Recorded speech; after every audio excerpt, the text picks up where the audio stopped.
ഇന്ത്യയിൽ നിലവിൽ എത്ര ദേശസാൽകൃത ബാങ്കുകൾ ഉണ്ട്? ഉത്തരം 11.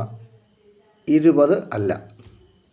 കാരണം പലരും കരുതിയിരിക്കുന്നത് 1969 ദേശസാൽക്കരിച്ച 14 ബാങ്കുകളും 1980 ദേശസാൽക്കരിച്ച 6 ബാങ്കുകളും ചേർത്ത് 20 എന്നാണ്.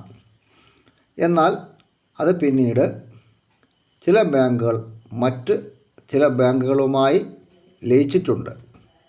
അപ്പോൾ അതിനുശേഷം 11 ബാങ്കുകളാണ് ഉള്ളത്.